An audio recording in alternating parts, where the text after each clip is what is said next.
ஒரு செயலானது சில நாட்களுக்கு உன்னை சற்று காத்திருக்க வைத்து வந்து சேருகிறது என்றால், அது நிச்சயம் நீண்ட நாட்களுக்கு பலன் தரக்கூடிய யுக்தியை எவ்வாறு கையாள வேண்டும் என்னும் பாடத்தை நிச்சயம் உனக்கு கற்றுத் தந்திருக்கின்றது என்றுதான் அர்த்தம்.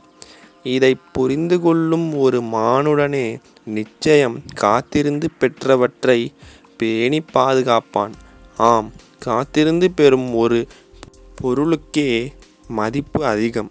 காத்திருந்து பெறும் எந்த ஒரு விஷயத்திற்கும் மதிப்பும் மரியாதையும் சற்று தனியே என்று சொல்லலாம். அது பொருளாக இருந்தாலும் சரி, அல்லது ஒரு மனிதராக இருந்தாலும் சரி.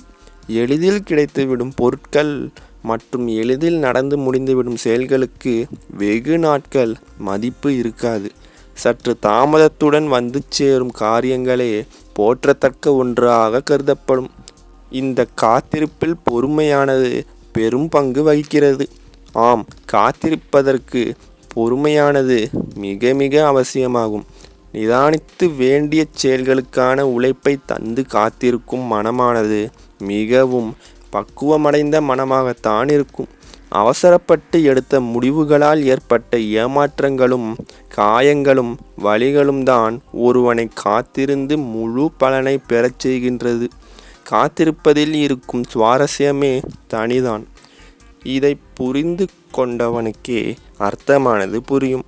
ஏங்கி தவிக்கும் ஒரு பொருளுக்காகவோ அல்லது நபருக்காகவோ மனமானது பூரண அன்பை செலுத்த வேண்டும் என்று எண்ணி காத்து கொண்டிருக்கும்.